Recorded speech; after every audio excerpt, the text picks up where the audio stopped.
ট্যাক্সের স্পেশাল বিষয় নিয়ে হাজির হয়েছি।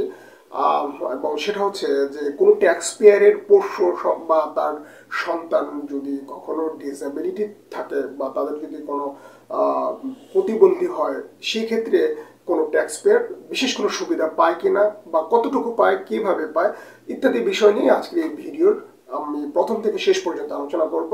আশা করি ভিডিওটার সাথেই থাকবেন।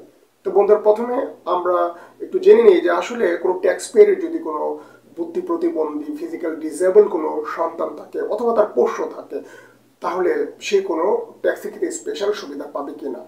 প্রথম কথা হলো বা উত্তরটা হলো ইয়েস, অবশ্যই পাবে। তো সেটা কতটুকু এবং কোন ক্ষেত্রে?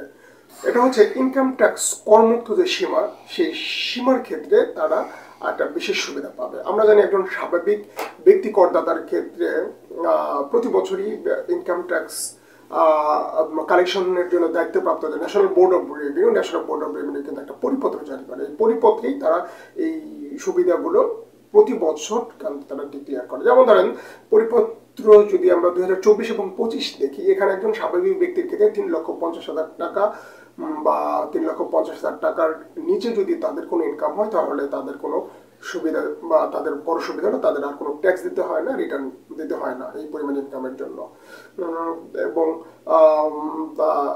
অন্য ক্ষেত্রে আরো বিশেষ বা কিছু ক্ষেত্র রয়েছে, সেই ক্ষেত্রে ওইটা অন্য ইস্যু। কিন্তু ইনকামের যে ক্রাইটেরিয়া, সেই ইনকামের ক্রাইটেরিয়াতে 3,50,000 টাকার অতিরিক্ত যদি ইনকাম হয়, তাহলেই শুধুমাত্র তাকে রিটার্ন দিতে হয় বা তাকে ট্যাক্স দিতে হয়। ওকে, 3,50,000 টাকার অতিরিক্ত ইনকামের জন্য।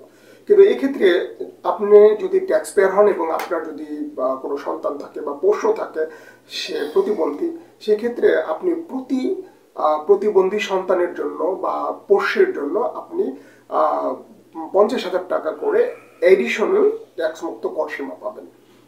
যেমন আমরা যদি রেফারেন্স হিসেবে যদি আমরা রেফারেন্স হিসেবে ইনকাম ট্যাক্স পরিপত্র 2024 এবং 25-এর রেফারেন্সটা টানি, তাহলে আমরা দেখতে পারবো যে এখানে একজন স্বাভাবিক যে করদাতা, তার ক্ষেত্রে করমুক্ত সীমা যেমন 3,50,000 টাকা, কিন্তু ওই ঠিক স্বাভাবিক ব্যক্তির পোষ্য বা তার সন্তান যদি প্রতিবন্ধী থাকে, তাহলে এই 3,50,000 টাকার সাথে প্রতি সন্তানের জন্য 50,000 টাকা করে অ্যাড করে সে আরো করমুক্ত সীমার সুবিধাটা পাবে।